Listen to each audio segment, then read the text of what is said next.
Isang mapagpalang umaga sa bawat isa sa atin.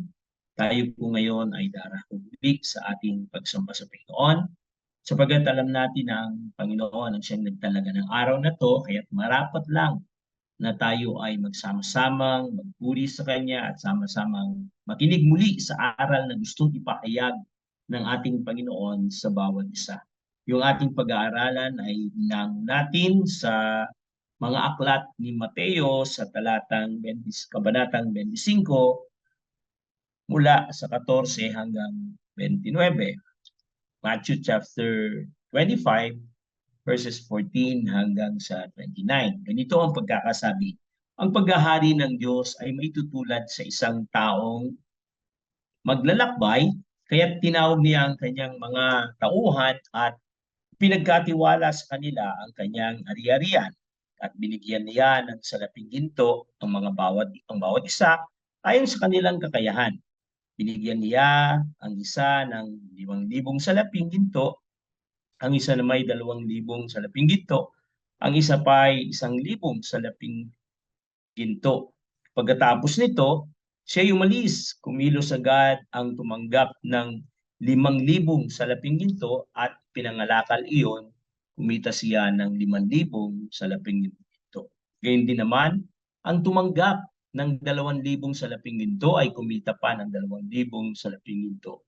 Ngunit ang tumanggap ng 1,000 salaping ginto ay umukay sa lupa at itinago ang salaping ginto ng kanyang Panginoon. Pagkaraan ng mahabang panahon, bumalik ang Panginoon ng mga tauang iyon at sila'y pinagulat. Lumapit ang tumanggap ng 5,000 salaping ginto at sinabi, Panginoon, ito po ang 5,000 salaping ginto na iniwan ninyo sa akin. Ito naman po ang 5,000 salaping ginto na tinubo nito.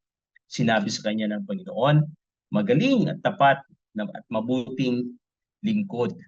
Halika, samahan mo ako sa aking kagalakan. Naging tapat ka sa kaunting halaga, kahit gagawin kitang tagapamahala ng malaking halaga. Lumapit din ang tumanggap ng 2,000 salaping ginto at ang sabi, Panginoon, ito po ang iniwan ninyo sa aking 2,000 salaping ginto. Heto naman po ang 2,000 salaping ginto na tinubo nito. Sinabi sa kanya ng Panginoon, magaling, tapat at mabuting lingkod, naging tapat ka sa konting halaga, kaya't pamamalain kita sa malaking halaga. Samahan mo ako sa aking kagalakan. Lumapit naman ay tumanggap ng 1,000 salaping ginto at sinabi, alam ko pong kayo'y maigpit at pinipitas ninyo ang mga bunga ng hindi ninyo itinanim at inaani ninyo ang hindi ninyo inihasik. Natakot po ako kaya't ibinaod ko sa lupa ang inyong salaping ito, heto na po ang inyong salapi. Sumagot ang kanyang Panginoon, masama at tamad na lingkod. Alam mo palang pinipitas ko ang bunga ng hindi ko itinanim at inaani ko ang hindi ko inihasik. Bakit hindi mo na lamang inilagay sa bangko ang aking salapi? Kahit paano'y may tinubo sana ito. Kunin ninyo sa kanya ang 1,000 salaping ito at bibigay sa may 10,000 salaping ito. Sapagkat ang mayroon ay bibigyan pa at magkakaroon ng sagana. Ngunit ang walang pati ang kaunting nasa kanya ay kukunin pa. Tayo manalangin, aming Panginoon, salamat po sa iyo. Sapagat minsan pa pagkakataong ito ay aming tinatakda, tinatalaga sa iyong kapangyarihan, pangunahan mo ang iyong mga anak. Ang iyong salita ay tapat, ang iyong salita ay ganap, nakalakasan, tagumpay, pag-asa at buhay. Minsan pa, lukuban mo kami ng Espiritu Santo mula sa pangangaral hanggang sa pakikinig, pangunawa at pagtanggap ng lahat ng ito upang ito'y aming may pamuhay. Makita namin ang aming buhay mula sa iyong pamantayan at hindi sa aming pansamantalang kalagayan dito sa mundo. Turuan mo kami na pahalagahan at gamitin ang lahat ng kakayahang iyong pinagkatiwala. Salamat, Panginoon. Ito po ang aming panalangin sa pangalan ay Panginoon Jesus. Amen. Pagpalain tayo ng Panginoon sa pagkabasa ng kanyang salita. Dito, makita natin yung ilang katotohanan patungkol sa talatang ito. Una, makita natin ang konteksto ng ating pinag-aaralan ay patungkol sa konteksto ng pagiging mabuting katiwala, at ito rin yung ating pinamagatan, ang ating pamagat, ang pagiging mabuting katiwala. Ating tatalakayin ang ilang mga kakayahan na ginagawa ng isang mabuting katiwala. Ano ang kanyang pananaw, ng kanyang gawain para siya maging mabuting katiwala. Kaya ating titingnan muna ang konteksto nito. Ito'y nagsimula sa chapter 23, na kung saan ang buong Mateo ay tumatalakay sa pagdating ng hari, pagtatayo ng kaharian ng Diyos dito sa lupa, na kung saan ay bumaba siya bilang hari at bilang Mesaya na siyang magliligtas sa buong mundo. Ngunit hindi ito matanggap nitong mga naunang pinagkatiwalaan ng salita ng Diyos, mga naunang pinamalaan ng lahi na kung saan tinawag na lahi. Ito yung mga Levita, at marami sa kanila ay tagapag-aral ng salita ng Diyos. Sa kabila ng nangaral si Jesus at ipinahayag yung lahat ng plano ng Diyos patungkol sa kaligtasan at pagpapakilala niya bilang Mesaya, hindi nila kayang tanggapin ang lahat ng iyon kasi mas nagtitiwala sila sa sariling kakayanan. At dahil doon, makita natin kalaunan, patuloy na pinapatanayan ni Jesus na siya yung totoo, na ito yung katotohanan, pero tinawag sila ni Jesus na mga bulag. Bakit? Nasa harapan na nila, nakikita na nila lahat ng katibayan, pero hindi nila magawang maniwala o manampalataya. Kaya makita natin sa dulo, sa chapter 23, tinawag niya na yung Pariseo at mga skriba na tinawag na mga parang teachers of the law. Ay tinawag niya na ito na yung kanyang warning, babala. Ito na yung kanyang akusasyon sa kanila. Binanggit niya na 7 kahabag-habag binanggit niya dito sa mga taong ito. Bakit? Sila yung mga tao na nagpapakita na makadiyos, pero hindi nakikita yung pagiging makadiyos. Sila yung nagsasabi ng mga bawal, pero sila yung gumagawa rin ito. Sila yung nagsasabi ng mga matuwid na bagay, pero hindi nila ginagawa ito. Madalas pinapabuhat nila sa tao yung mabibigat na pasan. Pero sabi ni Jesus, hindi yung daliri nila, hindi nila ginagamit para bumuhat ng pasan. Kaya makita natin, tinawag din silang parang libingan na malinis yung labas pero madumi yung loob. Ito yung mga paratang sa kanila ng Panginoong Yesus kasi ito yung naging kalagayan nila na silang nakakaalam at silang pinagkalooban na dapat unang tumugon at gumamit ng lahat ng kakayang pinagkatiwala sa kanila, ay sila pang naging kalaban ng ating Panginoon. Sila pa yung naging kalaban ng kautusan. Kaya dito, malinaw na ito'y babala na darating ang isang araw na yung Panginoon na nagkatiwala ay darating sa araw na hindi nyo inaasahan. At pagdating doon, lahat ay pagsusulit natin sa Panginoon yung lahat ng bagay na ating ginawa. Tandaan natin, hindi lahat ng tao tumatawag sa Panginoon ay tunay na ligtas. Binanggit niya rin ito sa dulo ng chapter 25. Kundi ang tinatawag niya lang na ligtas ay yung mga taong nakipagrelasyon sa Kanya. Mga taong nakita yung katibayan ng mabuting gawa. Pero huwag tayong malito, hindi natin tatalakayin kung ligtas ba o hindi ligtas. Pero ang punto dito, malinaw na ang mga Pariseo, mga Saduceo ay hindi ligtas sapagkat sila yung mga hindi nanampalataya. Sila lang yung nagpapahayag na sila'y anak ng Diyos, anak ni Abraham, pero hindi sa pananampalataya. Pero hindi rin natin isipin na yung ating mga gawa ang dahilan kaya tayo maliligtas. Kasi yung parable, makita natin, ang dinidi niya, hindi yung kaligtasan, kundi ang dinidi niya ay yung pagsasawalang bahala ng bagay na ipinagkatiwala sa iyo ng Panginoon. Kaya dito, natin, ano ba yung pagiging katiwala? Ano ba yung kaibahan ng stewardship? Yung pagiging steward at yung pagiging manager. Madalas kasi pag narinig natin itong talata ito, ang alam agad ng tao, pag-uusapan tungkol sa pera. Pero kung tutusin, magkaiba yung pagiging steward at yung manager. Yung manager, siya yung namamahala dun sa mga bagay na may kinalaman sa pananalapi, paano pamalaan ng ari-arian. Pero yung pagiging steward ay mas higit pa doon. Kasi ang tinutukoy nito yung lahat ng bagay na sa iyo'y binigay ng Diyos na balang araw ay ipagsusulit mo sa Kanya. Ang pagiging steward ay may kinalaman hindi lang sa tangible things, kundi maging sa mga spiritual things. Maging yung kaligtasan natin. Tayo katiwala ng kaligtasang binigay ng Diyos sa atin. Yan sinasabi ni Pablo na dapat lang na ating ipangaral.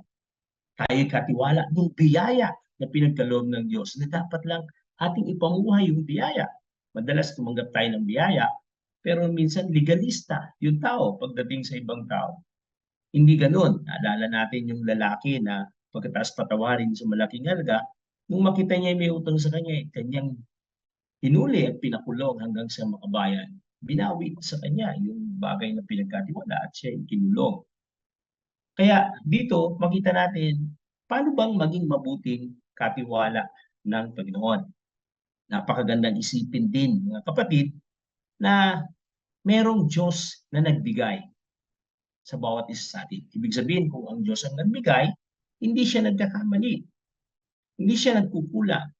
Lahat ng sa iyo'y pagkatiwala, ito yung sakto. Sabi niya doon, pinagkatiwalaan ayon sa kanilang kakayahan. Kaya huwag nating tanungin kung bakit mas malaki yung isa o mas malaki yung isa. Maging sa lahat ng nilikha ng Diyos, magkakaiba. Merong malalaking hayop, merong insekto, merong parang mas magandang kalagayan kaysa dun sa iba. Merong mahabang buhay, merong maiksi. Pero ang Diyos ang nakakaalam. Isang tiyak, dahil ang Diyos ang siyang nagbigay, tiyak hindi siya nagkakamali. Sa iyo, sa ating mga kapatid, lahat tayo may iba-iba tayong talento. Bagamat hindi tayo pare-parehos. Pero hindi natin pwedeng sabihin na, Panginoon, lugi naman ako dun sa ginawa mo sa akin. O lugi naman yung lahi namin. Sana ginawa mo na lang lahat kaming katulad ng mga Amerikano o ng Koreano. Hindi natin pwedeng sabihin yun. Lahat tayo ay nilikha ng Diyos ayon sa kanyang minarapat at lahat tayo may gagampanan na ayon dun sa purpose, dun sa layunin kung bakit tayo ginawa. Kaya mahalaga yun na maintindihan natin yung kahalagaan nung pagtitiwala sa nagbigay, no? Kakayahan nung nagbigay. At makita rin natin dito yung perang binigay na katiwala. Kaya sa Tagalog, makita natin limang denaryo, 2 denaryo, 1 denaryo. Pero pagdating sa English, pagdating sa Tagalog, makita natin ginawang 5,000 na denaryo. 2,000. Kasi ang halaga ng isang talento na tinatawag ay tumutubas ng 1,000 denaryo. Kaya pagdating sa Old Testament, ay sa Tagalog, ginawa na itong, kinonvert na ito sa denaryo. Kaya dito makita natin sa ganung bagay, yung nagbibigay, yung Diyos na nagbibigay, nagkakatiwala, ay isang Diyos na may kakayahan na magbigay at Diyos na mapagbigay. Hindi siya madamot. No? Pero ang nakakatuwa dito, tinawag niya lahat ng ito na maliit na bagay. Kahit gaano kalaki ito, tinawag niya itong maliit na bagay. Binigyan ng 5,000, tsaka tinibigyan ng 2,000, parehas na tinawag niya maliit na bagay. Dito ang katotohanan na anumang binibigay ng Diyos sa atin, hindi nagsisimula sa malaking bagay. Hindi binibigay ng Diyos sa atin, gaano man ito kalaki, o gaano man ito inanganan ba, tawag ito, maliit na bagay na kailangan mong paunlarin, kailangan mong gamitin, kailangan mong patunayan sa Diyos na karapat-dapat kang katiwala. Saka pa lang ito magiging malaking bagay. Pagkakatiwalaan, sabihin na pagkatiwalaan sa maliit, pagkakatiwalaan sa malaking halaga. Kaya dito, malinaw, anumang binibigay sa atin ng Diyos, yan ay maliit na bagay lamang sa Diyos na kailangan nating ingatan, develop, paunlarin upang ito'y maging malaking bagay para sa Panginoon. At isa pa dito ay yung sa bawat binibigyan ng Diyos, huwag natin alisin yung konsepto na responsibilidad. Pag pinagkatiwalaan ka, meron kang responsibilidad. Kagaya nung binigyan ng 5,000, nung 2,000, tsaka nung isa, 1,000, lahat sila merong responsibilidad. Kaya yung dalawa ay nagtrabaho at ginamit nila yung kanilang responsibilidad para ito'y gamitin. Pero yung isa na hindi niya ginamit yung kanyang responsibilidad, natakot lang siya, itinago niya, hindi naman nawala. Pero yun kaya yung binigay upang ito'y kanyang gamitin. Kaya may responsibilidad siya na i-develop, palawakin. Kaya nga ang sabi sa kanya ng Panginoon sana man lang nilagay mo sa bangko para tumubo kahit konti. Ibig sabihin, yung pagkakatiwala sa kanya, merong layunin yung nagbigay na siyang hindi niya ginawa. Kaya isa pa dito, yung salitang accountability. Malaya tayong gawin kung gusto natin gamitin to o hindi. Desisyon natin yun. Pero yung accountability, ang Diyos ang siyang may hawak. Darating sa araw, siya ibabalik. At anumang bagay na binigay sa iyo, ipagsusulit mo sa Panginoon. At yung panguli, makita natin, merong reward.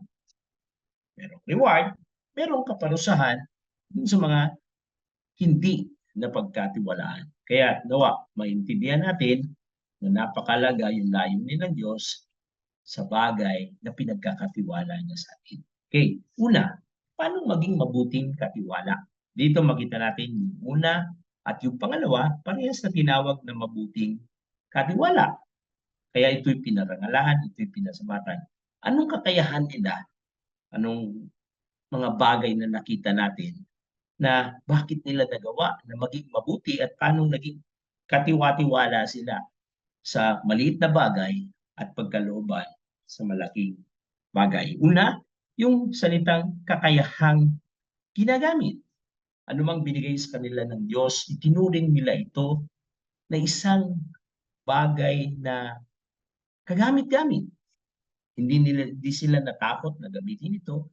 Hindi nila tinangkang itago ito kasi naintindihan nila yung dahilan kung bakit sa kanila pinagkatiwala. Yung dahilan kung bakit sa kanila binigay. Kasi kung ito'y nasa kamay ng kanyang Panginoon, ito'y anong purpose ng kanyang Panginoon? At nung naintindihan nila yung purpose, yun yung ginamit nila nung ito'y napunta sa kanilang kamay. Diba? Halimbawa, ang aking tao nang nampalataya sa kanya at binigay niya sa kanyang mga nag-aatasan, ito naman ang kanilang ginamit. Yun yung gagawin ni Jesus. Kaya nung umakyat sa langit, binigyan niya ng commission, ng utos yung mga alagad, yung mga alagad niya, ginawa yung purpose nung nagbigay. Kaya ang una, dapat meron tayong kakayahang na gamitin yung anumang pinagkatiwala sa iyo. Mga kapatid, iba-iba ang talento binibigay ng Diyos sa atin. Iba-iba. Pero lahat ng ito, darating ang Panginoon, yung parang kailangan mong magtiwala sa nagbigay. Dalawang bagay kasi yan. Una, yung kawalan natin ng tiwala sa nagbigay. Anumang binigay sa iyo ng Panginoon, tiyak, malaki ang gagampanan nito. Tiyak, magandang bagay ito. Tiyak, na sigurado ito. Tulad na lang natin sa pang-araw-araw nating buhay. Halimbawa, nakipag-exchange gift ka na ang iyong pinagkalooban ng kakayahan ay yung pinagbigyan ay yung iyong kakilala na mayaman. Pagkatapos meron ka ring kaibigan na nabigay sa iyo na alam mo namang hindi siya mayaman. Pero pagkatapos ng lahat ng yun, nung sila'y magkaloob, imposible na paghinalaan mo na yung bigay ng mayaman baka peke. Di ba? Imposible paghinalaan mo yun. Bakit? Kasi alam mo yung kanyang kakayahan, kapasidad. Maari mo pang paghinalaan yung bigay ng iyong kaibigan na mahirap baka peke. Di ba? Bakit? Kasi nakatingin tayo sa kakayahan. Pero yung tiwala sa Diyos, dapat natin unlarin. Pag binigyan ka ng Diyos ng kakayahan, ng galing magsalita, huwag ka matakot magsalita. Kasi galing yan sa Diyos. At yan ang naging problema ni Moses. Tingnan nyo, ano nangyari kay Moses? Magaling si Moses. Pinag-aaral siya sa mataas na paaralan sapagkat naging prinsipe siya ng Egypt. Pero ano nangyari? Nung tinawag na siya ng Diyos after 40 years, 40 years siyang nag-aral, 40 years din siyang natambay sa wilderness. Nung, nung siya'y tinawag, sabi niya, Panginoon, hindi ko kaya. Panginoon, utal-utal ako. Nung gagamitin siya para palayain ng bansa Israel. Ang tanong, nagsisinungaling ba siya na utal-utal siya? Nagsisinungaling ba siya na hindi siya marunong? Sagot, hindi. Totoong hindi na siya marunong. Bakit? Yung lahat ng kakayahan niya na natutunan niya sa 40 years, dahil hindi niya ginagamit, nawala after 40 years. Kaya kahit gaano kagaling yung nagbigay, kahit gaano kataas yung paaralan na yung pinag-aralan, kung ito'y hindi mo ginamit, ito'y mawawala. Ito yung natural na proseso. Kaya dito, makita natin yung abilidad, yung potential nung binigay na wala. Nasira, namatay. Pangalawa, pagdududa na ginagawa natin, hindi lang tayo nagdududa dun sa nagbigay, minsan nagdududa sa ating kakayanan. Mas nakatingin tayo dun sa ating kakayanan. Hindi ko kaya to, mahina ako, mahirap ako. Pero yung kakayanan na binigay sa'yo, sabi ni Diyos kay Moses, Moses, sino bang lumika ng dila ng tao? Sino bang gumawa ng dila ng tao? Sino ba'y nag-uutas sa iyo ngayon na gawin mo to, na sabihin mo to? Di ba ang Diyos? Dahil doon, nagalit ang Diyos kay Moses. Kaya, sabi doon,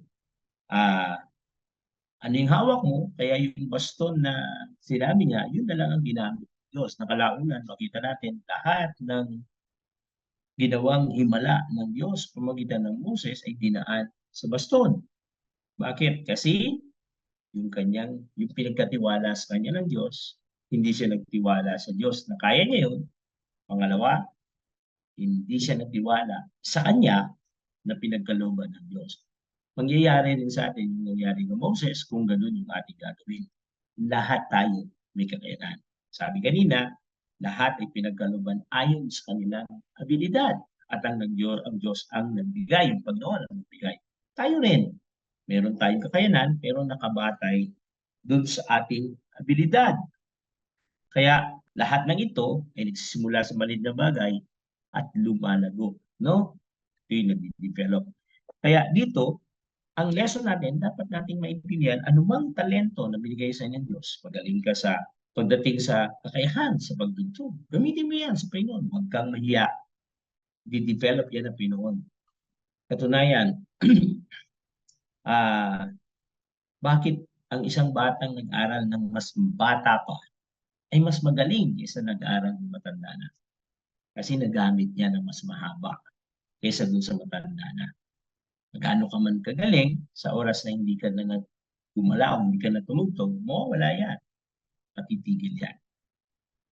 Mahalin natin ang kaloob ng Diyos. Kung may kakayahan ka magturo, magturo ka. Kung may kakayahan ka magplano, magplano ka. Kung may kakayahan kang tumulong sa iba, gamitin mo yun ang ubod ng ayon sa iyong kaya. Lahat ng yun ay bigay ng Diyos at yung bigay ng Diyos, doon kanya susubukin. Kaya makita natin lahat ng pinagkaloob ng Diyos, ipagsusulit natin yan. Maging sa financial na siyang mas madalas pinag-uusapan sa loob ng church sapagkat merong bagay na hinihingi ang Diyos. Hindi natin pag-uusapan ang tithings, pagamat isa yun sa konsepto ng management, financial management, na dapat nagiging tapat ang bawat lingkod ng Diyos sa Diyos. No? Pero ang malilang konsepto sa tithing ay yung tinitingnan ng tao na kaya ka nagtatides para ka i-bless. Bagamat ang totoong konsepto, kaya ka magtatides kasi na-bless ka na. Pangalawa, Yung pagsunod mo, ang magiging basehan ng Diyos sa susunod na blessing mo. At ganun din, hindi lang sa tithing sa usapan, maging sa buhay natin, dun sa oras natin, sa lakas natin, sa panahon natin, sa kaligtasan tinanggap mo. Lahat yun ipagsusulat natin sa Panginoon kasi hindi yung binigay para sa iyo lang. Kaya yung binigay para gamitin mo, para naman natin yung purpose ng Diyos na kapangyarihan na padala natin, yung dahilan ba't sa dinami-dami ng tao, ikaw yung kanya binigyan, ikaw binigyan ng kakayanan. Hindi natin, huwag natin tularan yung pangatlo na ito'y tinago niya. Ito'y kaya dito makita natin sa prinsipyo ni Jesus, meron yung tinatawag na anumang bagay na binigay sa iyo pwedeng bago at pwedeng tumaas. Pero anong bagay na na binigay sa iyo ng Panginoon at hindi mo ginamit, ito ay mawawala. Sabi niya, nung si Jesus ay binanggit niya doon na anumang ang isang buto, malibang ito'y itapon, hindi ito lalago. Malibang ito'y pagkatapos na ito'y itapon, saka pa lang ito mabubuhay at ito'y magiging puno. At ganun ang tinulad niya sa kanyang katawan. Kapag ang iyong buhay ay pinagkait mo sa Diyos, mawawala ito. Pero sa oras na ibigay mo ito, mas lalo darami ito at mapapakinabangan. Sa sistema ng mundo, nilikha niya ang mundo, makita natin yung ecosystem. Nilikha niya ang lahat para may gampanan. Para sa iba, may gampanan ng bawat isa. Nilagay niya ang insekto, may gagampanan. Nilagay niya ang lupa, may gagampanan. Mga kapatid, may gagampanan yan. Kailangan mo lang gamitin. Huwag kang matakot. Kailangan itong gamitin. Kasi madalas, yung takot ang dahilan kaya hindi natin nagagamit. At yun yung nangyari sa pangatlo. Sa takot niya dun sa Panginoon na may balita siya na ganitong ugali, ganitong ugali. Dahil dun sa takot niya, hindi niya ginamit. Nawala sa isip niya na dapat pahalagaan niya sino yung nagbigay at ano yung binigay. Anong purpose ng binigay. Dito, makita natin sa practical na buhay natin, ano mang binigay sa iyo ng Diyos, i-enjoy mo, gamitin mo, magtiwala ka sa Diyos, magtiwala ka sa binigay ng Diyos. At yun yung ginawa ng buhay ni Joseph. Nang siya'y binigyan ng Diyos ng propesiya, kanyang panaginip na siya'y pagpapalain ng Diyos. Kaya lahat na ng oras niya, naniwala siya doon. Kaya patuloy siya naging tapat sa Diyos, bagamat hindi tapat sa Diyos yung kanyang mga kapatid. Kaya makita natin, step by step, na-develop ni Joseph yung lahat ng bagay. Na-practice niya, maging yung kanyang pagpapaliwanag sa panaginip, na-practice niya hanggang kauli-ulihan. Makita natin, ipaliwanag niya yung panaginip ng Paraon. Hindi lang yun, yung kanyang katalinuhan, nagamit niya, yung kanyang managerial skill, yung kanyang pagiging good steward, nagamit niya lahat. Kaya nailigtas niya ang buong mundo. Mga kapatid, meron ding gagampanan yung binigay sa inyo. Pangalawa, ito yung kakayahang pinapaunlad. Hindi mo lang dapat gamitin. Paunlarin mo pa. Kailangan huwag kang makontento na ganun lang. Kailangan paunlarin mo. Kagaya ng pinagkalooban ng 5,000. Hindi niya sinabi, 5,000 to. Dahil, at wala na. Hindi siya nakontento sa 5,000. Kaya sabi niya, kung ang purpose ng Panginoon dito, kaya pinagkatiwala, ay para improve. Kaya gusto kong maluwalhati ang aking Panginoon, kaya ito yung invest niya, ginamitan niya ng kakayahan, pinaunlad niya. Bakit pinaunlad? Kasi hindi yun kikita ng doble kung hindi niya ginamitan ng kakayahan at galing. Kaya anumang pinagkaloob sa atin ng Diyos, dapat gamitan natin ng kakayahan at galing. Para siyang buto na yung potential niya nandun sa loob. Yung buto parang walang kwenta. Hindi pa nakikita ng ibang tao. Pero sa oras na gumalaw ka na, nagpagamit ka na sa Panginoon, maging yung mga mangingisda, naging parang mga abogado. Walang magawa. Yung 71 elders, yung member ng Sanhedrin, maging sa harap ng hari, wala silang magawa. Kasi sumasa kanila ang Panginoon. Kaya't anumang kakayahan mo na ginagamit mo kasi naniniwala ka sa Diyos, hindi lang ito magiging pakinabang sa iba, kundi ito'y yung gamit mo, hindi mananatiling ganon. Kundi aangat pa siya, tataas pa siya, gagaling siya. Kumbaga, parang hindi lang siya, kaya nga, dun sa worship team, lagi yung, nung dati nun, sinasabi ko, ang konsepto ng worship team ay do your, hindi yung do your best, kundi gawin mong excellence.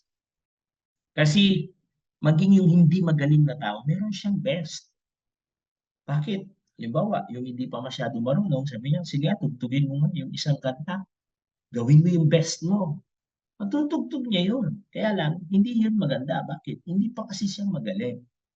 Kasi meron din siyang best kahit hindi pa siya magaling. Pero pagdating sa harapan ng Diyos, hindi karapat-dapat lang yung best mo eh. Ang karapat-dapat yung excellence. Ano man pinag-lay sa'yo ng Panginoon, kailangan i-develop mo. Kailangan i-improve mo. Kailangan mo pagalingin. Kasi ito'y gagamitin mo para sa Kanya. Kailangan mong i-practice ang lahat ng ito upang ito'y maging pinakamaganda at pinakamagaling, no? Malagang halimbawa dito si Haring David. Kita natin, pinakilala siya ng Biblia bilang isang pastol na siyang hindi pinagkakatiwalaan ng kanyang mga kapatid at maging ng kanyang ama. Pero ang Diyos nagtiwala sa kanya kahit na siya ay pastol. Kaya dahil doon, kita natin, naging mabuti siyang pastol. Naging mabuti siyang tagahatid ng pagkain. Naging mabuti siyang katiwala, manunugtog. Hanggang kalaunan, makita natin yung kanyang maliit na kakayahan na kanyang dinevelop ay nagkaroon ng kakayahan na patayin si Goliath na siyang dahilan upang siya maging sundalo. At yung pagiging sundalo niya ay ginawa niya lahat, kalaunan siya ay naging hari. Ang pagkatiwalaan sa maliit, pagkakatiwalaan sa mas malaki. Kung doon pa lang sa maliit, hindi na natin ginagamit, paano itong lalaki? Kung doon pa lang sa maliit, ayaw nating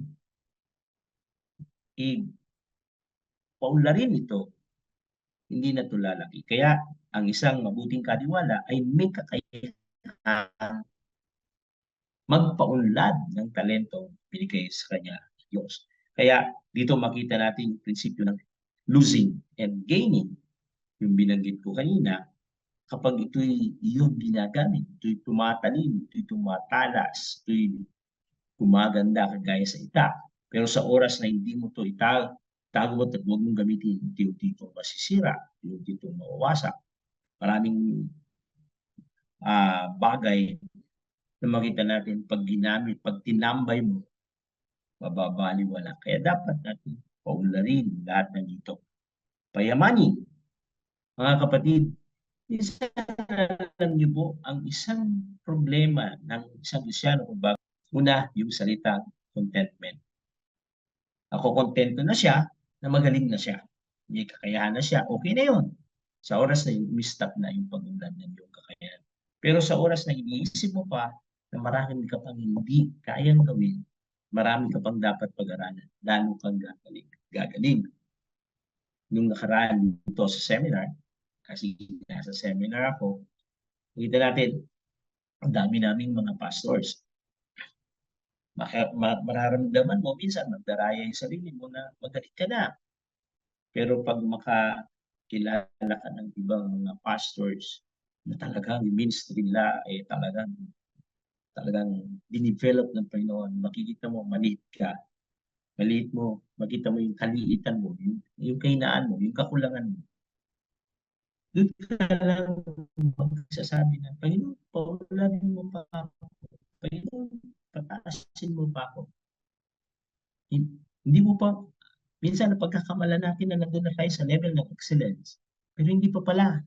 May gagawin pa ang Panginoon, kaya huwag tayong makontento.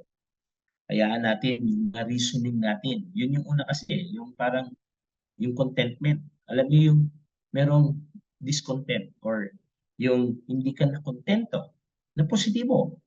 Tingnan natin yung si David. Hindi siya nakontento na nandun siya sa palasyo. Bagus nakita niya, gagawa ko ng palasyo ang templo ng Diyos. Gawa siya ng building.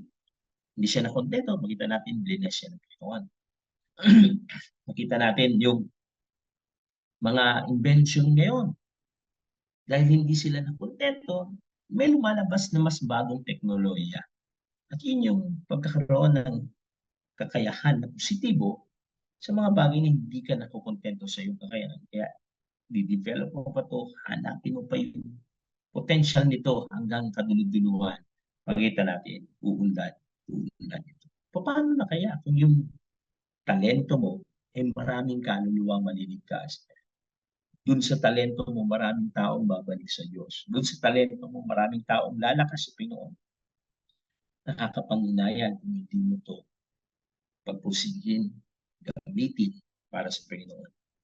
Yung 5,000 at 2,000, pareha silang pinuri ng Panginoon. At sabi ng Panginoon, pagkakatiwalaan sa mas malaki, makita natin, makihati ka sa aking kasiyahan. At yung isa, siya yung nag-suffer doon sa consequence ng maling pananaw, kaya siya tinawag na hindi mabuting tiwala. Panguli, dito tayo magtatapos, yung kakayahan, pinakikinabangan. No? Yung kakayahan natin, hindi lang siya dapat gamitin. Huwag tayong matakot na hindi gamitin sapagkat ito'y binigay ng Diyos na may dahilan. Pangalawa, dapat siya pinapunlad. Pangatlo, dapat siya pinakikinabangan. Ang ibig sabihin, huwag kang makontento na nasa iyo na yan. Kapag may kailangan, hayaan mo, antayin mo na may kakatok sa iyo, saka mo ibibigay. Hindi. Kung alam mo talaga na yan ay kakayahan, dapat pinakikinabangan mo yan. Pinakikinabangan niya ng ibang tao, pinakikinabangan niya ng marami tao kasi nilagay yan sa ng Diyos kasi gagamitin ka sa kakayahan yan. Kaya dito makita natin yung salitang pagpupursiging gamitin ang iyong kakayahan para sa iba. Maraming problema sa mga churches ngayon. Mga problema sa mga churches. Bakit may mga church na maunlad tapos lumakbang ka lang ng konti, makita mo may church na walang kakayahan. Mahirap na church. But may church na ang galing na makita natin ang ganda ng tugtugan, umakbang ka lang ng ilang bagay pagdating mo sa isang church. Hina ng tugtugan. Samantalang pare-pareha sila, lingkod ng Diyos. Yun yung problema. Sinasarili kakayahan, kahit may kakayahan tumulong, ayaw mong itulong. May kakayahan kang magpagamit, ayaw mong magpagamit. Yun ay hindi mabuting katiwala. Dapat ipinipilit mo ang iyong kakayahan, pinupursigin mo ang iyong kakayahan. Yung dalawa dito, makita natin, wala pa silang kahinaan. Kung ikumpara nila yung kakayahan ng Panginoon sa kanila, nakikita nila mahina sila. Pero kailangan nila ng hard work. Kailangan nila ng pusigin. Ako'y pinagkatiwalaan, dapat gamitin ko to hanggang sa sukdulan. Dapat i-develop ko to, dapat pagalingin ko to. Yun ang steward. Nangangarap ka na yung nagbigay sa iyo ay hindi nagkamali sa pagbibigay sapagkat darating panahon ipagmamalaki niya. Yung word na approval, no? Yung word na approval, yung reward, no? Mahalaga yung dalawang yun.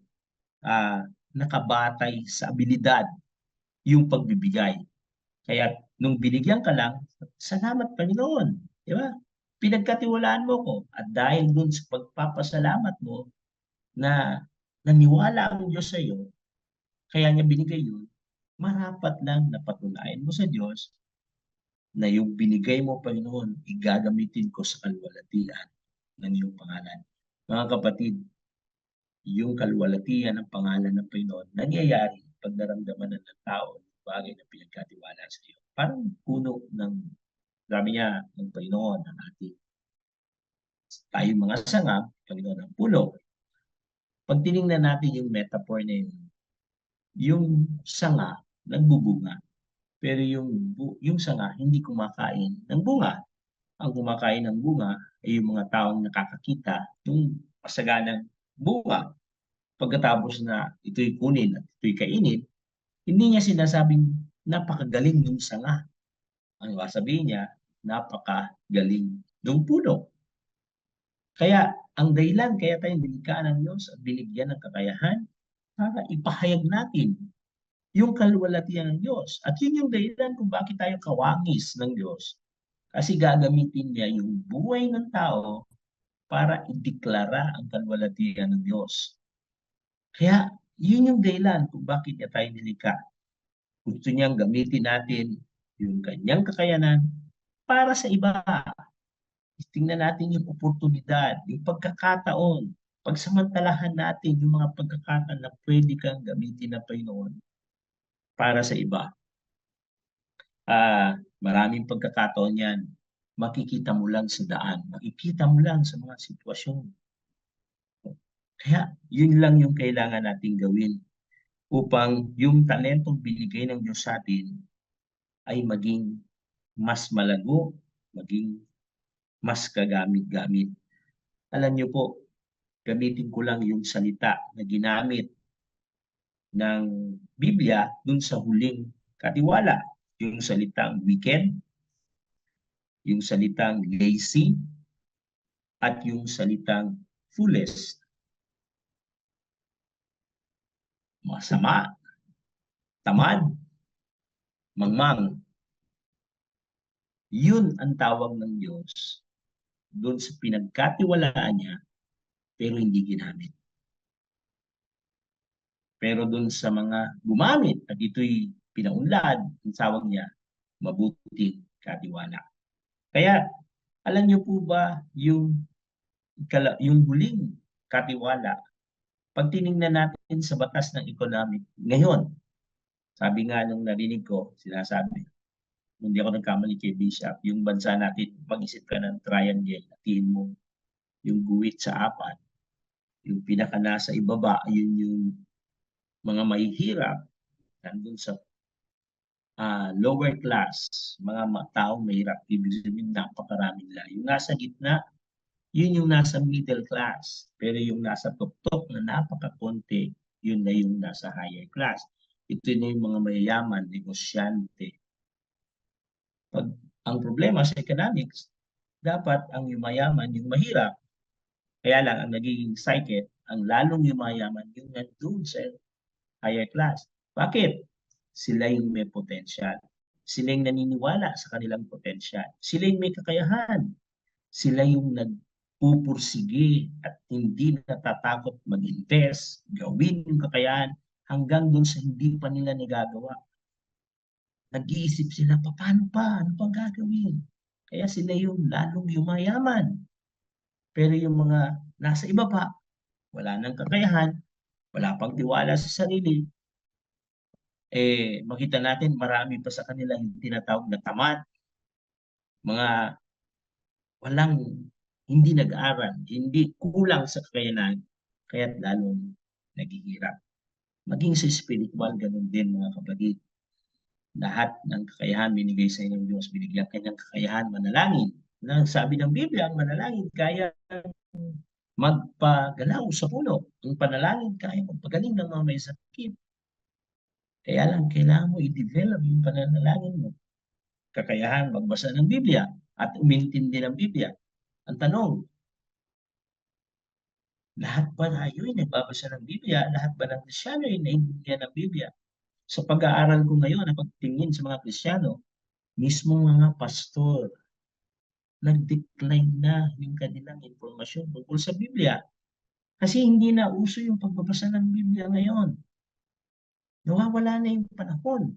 Pagdalo sa gawain, pag-attend sa gawain, pagsali sa ministry, pag-involve sa ministry, may programa ang iglesia. Dati noon nag-aagawa ng tao para makisali. Tingnan nyo, mag-isip kayo ng mga workers ngayon. Mag-isip kayo ng mga lumago sa paglilingkod, mga naging pastor. Alam niyo, sagot lang doon, sila yung hindi tumitigil na maglingkod sa Diyos noon. Sila yung pag may gawain, nandyan agad, nagpipresenta na magpagamit. Sila yung gusto nilang kasali sila sa lahat ng bagay. Basta't may kalam sa gawain ng Panginoon. Pero sino yung mga hindi ginagamit ng Panginoon? Sila yung natutulog sa bahay. May gawain sa Panginoon, pero nananatili sa bahay. May Bible, hindi nagbabasa. May pagkakataong manalangin, hindi manalangin. Kung hindi mo ginawang active yung sarili natin para sa Panginoon, huwag tayong umaasa na biglang darating isang araw magiging mabuti tayong katiwala. Bagamat masakit yung bagay nito, pero ito'y totoo. Dito makita natin dun sa parable, una parable of the 10 virgins, pagkatapos parable of the talent, pagkatapos sunod parable ng sheep and goat. Ito'y babala, mga kapatid, ito'y babala. Na sinasabi niya, binibigyan tayo ng Panginoon ng kakayahan, ng mga talento, impormasyon, salvation, oras, na yung binigay niya yun, hindi niya binigay na isang araw lang. Bibigay niya ng mahabang pagkakataon sa iyo para ito gamitin mo. Pero darating isang araw siya babalik at tapusin niya yung pagkakataon para sa iyo. Kung alam nyo, parang ito'y babala na parang sinasabi niya, may mga bagay na hindi mo ma-develop sa loob ng isang araw lang. Kailangan mo ng mahabang panahon para ito ma-develop. At ito yung tinatawag natin na ministry, good works. Mga kapatid, yung para kang maging mabait na tao, hindi niya kayang gawin yan sa loob ng isang araw. Dinidevelop mo yung sarili mo na tanggihan yung mga bagay na hindi maganda at gustuhin yung mga bagay na maganda. Hindi yan pag nagawa mo ngayon at alam mo na yan bukas. Kailangan proseso yan. Pinipilit mo yung sarili mong gawin yan. Alam niyo, nagiging habitual ang paggawa ng mabuti at nagiging habitual din ang paggawa ng masama. Kahit dito sa parable na to, makita natin, may panahon na binigay ang Panginoon para sa kanila.